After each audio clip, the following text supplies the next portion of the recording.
اللہ تبارک و تعالی قرآن مجید کے اندر ارشاد فرماتا ہے الف لام میم احسب الناس ان يتركوا ان يقولوا آمنا وهم لا يفتنون۔ اللہ تبارک و تعالی دنیا والے انسانوں کو خبردار کر رہا ہے، اللہ تبارک و تعالی مومن بندوں کو آگاہ کر رہا ہے، اللہ تبارک و تعالی اپنے متقی بندوں کو خبردار کر رہا ہے احسب الناس ان يتركوا کہ کیا تم لوگوں نے یہ گمان کر رکھا ہے، کیا تم لوگوں نے یہ تصور کر رکھا ہے، کیا تم لوگوں نے یہ سوچ رکھا ہے احسب الناس ان يتركوا ان يقولوا آمنا وهم لا يفتنون کہ ہم یہ کہہ دیں گے کہ ہم ایمان والے ہیں، ہم یہ کہہ دیں گے کہ ہم مومن ہیں، اس لیے ہمیں فتنے میں نہیں ڈالا جائے گا، اس لیے اللہ تبارک و تعالی ہمیں آزمائش میں نہیں ڈالے گا۔ اللہ تبارک و تعالی ایمان والے بندوں سے کہہ رہا ہے کہ اے میرے بندوں، کیا تم نے یہ گمان کر لیا، کیا تم نے یہ سوچ رکھا ہے کہ ہم یہ کہہ دیں گے کہ ہم ایمان والے ہیں، یا ہم یہ سوچ لیں گے کہ ہم تو متقی ہیں، ہم تو پرہیزگار ہیں، اس لیے ہمیں اللہ تبارک و تعالیٰ فتنوں میں نہیں ڈالے گا، اس لیے اللہ تبارک و تعالیٰ ہمیں آزمائش میں نہیں ڈالے گا۔ اللہ تبارک و تعالیٰ اس کے جو ہے جسٹ دوسری آیت کریمہ کے اندر بیان کر رہا ہے، اللہ تبارک و تعالیٰ ان بندوں کو جواب دے رہا ہے وَلَقَدْ فَتَنَّا الَّذِينَ مِن قَبْلِهِمْ، اے بندوں، اے مومنوں، ہم تمہیں بھی آزمائش میں ڈالیں گے، اور ہم تمہیں آزمائش میں اس لیے ڈالیں گے کہ ہم نے تم سے پہلے لوگوں کو بھی آزمائش میں ڈالا تھا وَلَقَدْ فَتَنَّا الَّذِينَ مِن قَبْلِهِمْ فَلَيَعْلَمَنَّ اللَّهُ الَّذِينَ صَدَقُوا، ہم تمہیں بھی آزمائش میں ڈالیں گے کیونکہ ہم نے تم سے پہلے لوگوں کو بھی آزمائش میں ڈالا تھا، ہم نے تم سے پہلے لوگوں کو بھی فتنے میں ڈالا تھا، اور ان لوگوں کو فتنے میں ڈالنے کے بعد ہم نے اس کے ایمان کو بھی جانچا تھا، ہم نے اس کے ایمان کو بھی پرکھا تھا وَلَقَدْ فَتَنَّا الَّذِينَ مِن قَبْلِهِمْ فَلَيَعْلَمَنَّ اللَّهُ الَّذِينَ صَدَقُوا۔ اللہ تبارک و تعالیٰ ایک انسان کو فتنے میں کیوں ڈالتا ہے، اللہ تبارک و تعالیٰ ایک انسان کو آزمائش میں کیوں ڈالتا ہے، اللہ تبارک و تعالیٰ اسی آیت کریمہ کی دوسرے ٹکڑے کے اندر بیان کر رہا ہے فَلَيَعْلَمَنَّ اللَّهُ الَّذِينَ صَدَقُوا وَلَيَعْلَمَنَّ الْكَاذِبِينَ۔ اے لوگوں، ہم تمہیں اس لیے آزمائش میں ڈالتے ہیں، ہم اس لیے تمہیں فتنے میں ڈال کر کے آزماتے ہیں تاکہ میں جان لوں کہ کون سچے ہیں اور کون جھوٹے ہیں۔ اللہ تبارک و تعالیٰ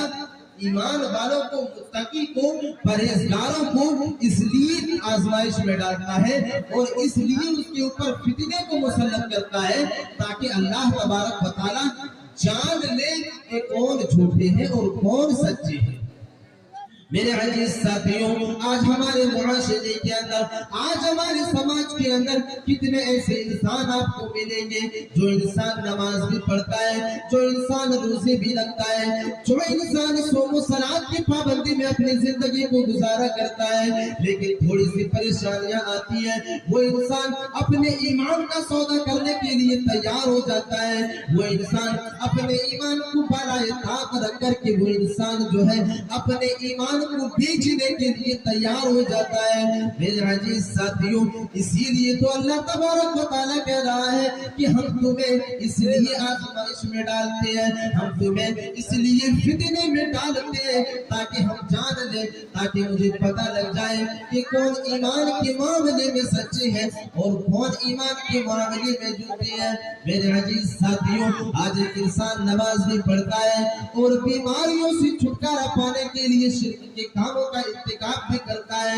آج ایک انسان روزہ بھی رکھتا ہے اور روزے کی حالت میں ایک انسان شرک جیسے کاموں کا ارتکاب بھی کر لیتا ہے۔ میرے عزیز ساتھیوں، اسی لیے تو اللہ تبارک و تعالیٰ کہہ رہا ہے کہ ہم تمہیں اس لیے آزمائش میں ڈالتے ہیں، اس لیے ہم تمہیں فتنے میں ڈالتے ہیں تاکہ ہم جانچیں اور پرکھیں کہ تمہارا ایمان سچ ہے یا جھوٹ ہے۔ اللہ تبارک و تعالیٰ ایک انسان کو فتنے میں اسی لیے ڈالتا ہے اور آزمائش اس کے اوپر اس لیے مسلط کرتا ہے تاکہ اللہ تبارک و تعالیٰ جان لے کہ کون ایمان کے معاملے میں سچے ہیں اور کون ایمان کے معاملے میں جھوٹے ہیں۔ تو فتنہ جب ایک انسان کے اوپر آئے تو ایک انسان کو ثابت قدم رہنا چاہیے، اور فتنے کے دور میں بھی، آزمائش کے دور میں بھی ایک انسان کو نیک عمل کرنی چاہیے۔ اللہ کے نبی صلی اللہ علیہ وسلم اسی چیز کے بارے میں ایک حدیث کے اندر اشارہ کر رہے ہیں۔ اللہ کے نبی صلی اللہ علیہ وسلم فرماتے ہیں بادروا فی الاعمال فتنا، اللہ کے نبی صلی اللہ علیہ وسلم فرماتے ہیں کہ اے میرے صحابیوں کی جماعت، اے لوگوں، تم نیک عمل کرنے میں جلدی کرو، تم نیکی کے کاموں کو کرنے میں جلدی کیا کرو۔ بادروا فی الاعمال فتنا، یہاں تک کہ تمہارے معاشرے کے اندر فتنہ ظاہر ہو جائے۔ اے لوگوں، تم نیک عمل کرنے میں جلدی کیا کرو، تم نیکی کرنے کے لیے جلدی کیا کرو، تم نیکی کے معاملے میں آگے رہا کرو۔ کہیں ایسا نہ ہو کہ تمہاری معاشرے کے اندر فتنے کا بول بالا ہو جائے، کہیں ایسا نہ ہو کہ تمہارے معاشرے کے اندر فتنے اپنے جڑیں مضبوط کر لے۔ پھر آگے اللہ کے نبی صلی اللہ علیہ وسلم فرماتے ہیں قطع اللیل المظلم، اللہ کے نبی صلی اللہ علیہ وسلم فرماتے ہیں کیونکہ جب تمہارے معاشرے کے اندر فتنے اپنی جڑیں مضبوط کر لے گا، جب تمہارے معاشرے کے اندر فتنہ ظاہر ہو جائے گا، اس وقت تم نیک عمل نہیں کر سکتے ہو، اس وقت تمہیں نیکی کرنے میں دشواری ہوگی، اس وقت تمہیں نیک عمل کرنے میں پریشانی ہوگی۔ قطع اللیل المظلم، اور فتنے اس طرح تمہارے معاشرے کے اندر ظاہر ہوں گے، اس طرح فتنے اپنی جڑیں تمہارے معاشرے کے اندر مضبوط کر لے گا۔ جس طرح رات کی تاریکی میں اندھیرا چاروں طرف چھا جاتا ہے، بالکل اسی طرح فتنے تمہارے معاشرے کے اندر چھا جائیں گے۔ جیسے ایک انسان رات کی تاریکی میں اپنے گھر سے نکلتا ہے، جیسے ایک انسان رات کے اندھیرے میں اپنے گھر سے نکلتا ہے تو اس کو اپنی چاروں طرف جو ہے اندھیرا ہی اندھیرا نظر آتا ہے، بالکل اسی طرح جب تم نیک عمل کرنے کے لیے نکلو گے تو تمہاری چاروں طرف جو ہے فتنے ہی فتنے نظر آئیں گے،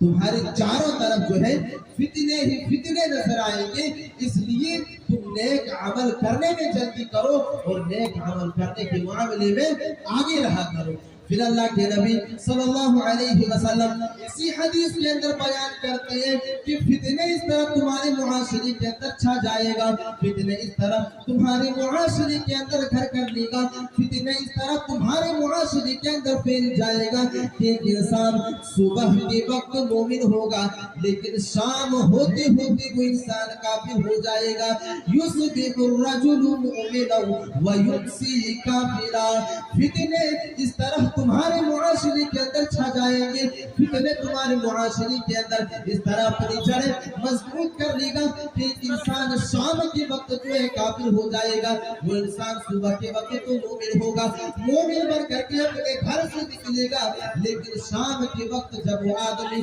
اپنے گھر کے اندر داخل ہوگا اتنے دیر میں وہ انسان کافر ہو چکا ہوگا، وہ انسان اپنے ایمان کا سودا کر چکا ہوگا، وہ انسان اپنے ایمان کو بالا طاقت رکھ چکا ہوگا، وہ انسان ایک چائے کی بھاڑ میں اپنی جو ہے ایمان کو بیچ ڈالے گا۔ اللہ کے نبی صلی اللہ علیہ وسلم اسی بات کی طرف اشارہ کر رہے ہیں۔ اللہ کے نبی کہہ رہے ہیں یصبح الرجل مؤمنا ویمسی کافرا، صبح تو وہ انسان مومن ہوگا لیکن شام ہوتے ہوتے وہ آدمی کافر ہو جائے گا، شام ہوتے ہوتے وہ آدمی دین سے پھر جائے گا۔ میرے عزیز ساتھیوں، اسی حدیث کے اندر آگے اللہ کے نبی صلی اللہ علیہ وسلم فرماتے ہیں وَيُمْسِي مُؤْمِنًا وَيُصْبِحُ كَافِرًا، جس طرح صبح کے وقت ایک انسان مومن ہوگا اور شام کے وقت کافر ہو جائے گا، اسی طرح کچھ لوگ بھی ہوں گے جو شام کے وقت مومن ہوگا، جو رات کے وقت وہ انسان مومن ہوگا لیکن صبح ہوتے ہوتے وہ آدمی کافر ہو جائے گا، وہ آدمی 12 گھنٹے بھی اپنے ایمان کی حفاظت نہیں کر سکے گا، وہ انسان اسے دنیا کے اندر ایسے فتنوں سے سامنا پڑ جائے گا، ایسی چیزیں اس کے سامنے آ جائے گی کہ وہ انسان ان چیزوں سے بچ نہیں پائے گا، ان فتنوں سے بچ نہیں پائے گا، اور وہ انسان اپنے ایمان کا سودا کر لے گا، اور وہ انسان جو مومن ہوگا وہ آدمی صبح تک کافر ہو جائے گا، وہ آدمی صبح تک کافر ہو جائے گا۔ اور آج ہمارے معاشرے کے اندر اس کا جیتا جاگتا ادھارن موجود ہے۔ سماج کے اندر، معاشرے کے اندر کتنے ایسے لوگ آپ کو ملیں گے جو انسان نماز بھی پڑھتے ہیں اور شرک کا ارتکاب کرتے ہیں۔ فتنوں میں سب سے بڑا فتنہ آج ہمارے سماج اور معاشرے کے اوپر شرک کا فتنہ ہے، اور اسی شرک نے نہ جانے آج کتنے مسلمانوں کے ایمان کو جو ہے ڈگمگا کر کے رکھ دیا ہے، کتنے ایسے انسانوں کے ایمان کو تباہ و برباد کر کے رکھ دیا ہے۔ ایک انسان جانتا ہی نہیں ہے کہ یہ چیز شرک ہے، ایک انسان نماز بھی پڑھتا ہے اور شرک کے کاموں کا ارتکاب بھی کرتا ہے۔ اللہ کے نبی صلی اللہ علیہ وسلم کے بارے میں اللہ تبارک و تعالیٰ نے قرآن مجید کے اندر ارشاد فرمایا، اللہ تبارک و تعالیٰ نے شرک جیسے جراثیم کو، شرک جیسے غلاظت کو کس چیز سے جوڑا ہے۔ اللہ کے نبی صلی اللہ علیہ وسلم سے اللہ تبارک و تعالیٰ کہہ رہے ہیں کہ اے میرے نبی، اگر آپ بھی شرک کرتے تو ہم آپ کی جو ہے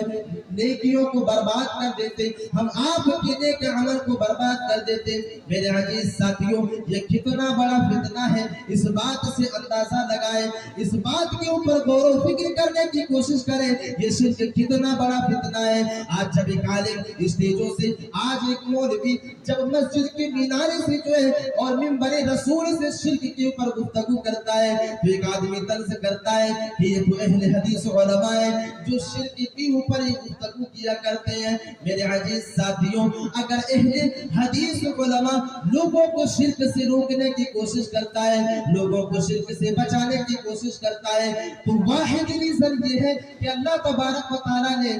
اس انسان کے نیک عمل کو برباد کر دیتا ہے جو انسان شرک کا ارتکاب کرتا ہے۔ میرے عزیز ساتھیوں، شرک کتنا بڑا فتنہ ہے، شرک اتنا بڑا فتنہ ہے کہ اللہ تبارک و تعالیٰ نے سورہ انعام کے اندر 18 انبیاء کرام کا تذکرہ کیا ہے۔ 18 انبیاء کے ناموں کا تذکرہ کرنے کے بعد اللہ تبارک و تعالیٰ نے سورہ انعام کے اندر اس آیت کریمہ کے اندر ان تمام کی تمام انبیاء کے بارے میں تذکرہ کر دیا۔ وَلَوْ أَشْرَكُوا لَحَبِطَ عَنْهُمْ مَا كَانُوا يَعْمَلُونَ، اے لوگوں، اگر یہ میرے 18 انبیاء جو ہے، اگر یہ لوگ بھی شرک کا ارتکاب کرتے، اگر یہ لوگ شرک کا ارتکاب کرتے، اللہ تبارک و تعالیٰ کو چھوڑ کر کے اگر غیر اللہ کے سامنے سجدہ کرتے تو ہم اس کے نیکیوں کو بھی برباد کر دیتے، ہم اس کے نیک عمل کو بھی تباہ و برباد کر کے رکھ دیتے۔ اللہ تبارک و تعالیٰ شرک کے فتنے کو اجاگر کر رہا ہے، اللہ تبارک و تعالیٰ شرک کے فتنے کو بیان کر رہا ہے کہ یہ کتنا بڑا فتنہ ہے کہ اگر میرے نبی، میرے رسول بھی اگر شرک جیسی غلاظت کا ارتکاب کر دیتے تو ہم اس کے بھی نیکیوں کو برباد کر دیتے، ہم اس کے بھی نیکیوں کو تباہ و برباد کر کے رکھ دیتے اور اس کے نام اعمال کو جو ہے غارت کر کے رکھ دیتے اگر یہ لوگ بھی شرک جیسے کام کا ارتکاب کرتے۔ میرے عزیز ساتھیوں، آپ اندازہ لگائیں، اللہ تبارک و تعالیٰ شرک کے فتنے کو بیان کر رہے ہیں۔ پھر اللہ کے نبی صلی اللہ علیہ وسلم مرض الموت میں مبتلا ہے، آخری وقت ہے، اللہ کے نبی صلی اللہ علیہ وسلم اس دنیا کو چھوڑ کر کے جا رہے ہیں۔ حضرت عائشہ صدیقہ رضی اللہ تعالی عنہ بیان کرتی ہے کہ اللہ کے نبی صلی اللہ علیہ وسلم مرض الموت میں مبتلا ہے، پریشانی کی حالت میں موجود ہے۔ ایسے حالت میں اللہ کے نبی صلی اللہ علیہ وسلم اپنی زبان سے یہ الفاظ ادا کر رہے ہیں، لعنت اللہ یہودی والنصارى، اللہ کے نبی صلی اللہ علیہ وسلم یہودیوں کے اوپر اور نصارہ کے اوپر لعنت کر رہے ہیں۔ اللہ کے نبی صلی اللہ علیہ وسلم یہودیوں اور نصارہ کے اوپر بد دعا کر رہے ہیں۔ کیوں کر رہے ہیں؟ اللہ کے نبی صلی اللہ علیہ وسلم بیان کرتے ہیں اتخذوا قبور انبیائہم مساجد، کیونکہ ان لوگوں نے اپنے نبیوں کی قبروں کو سجدہ کرنے کی جگہ بنا لیا،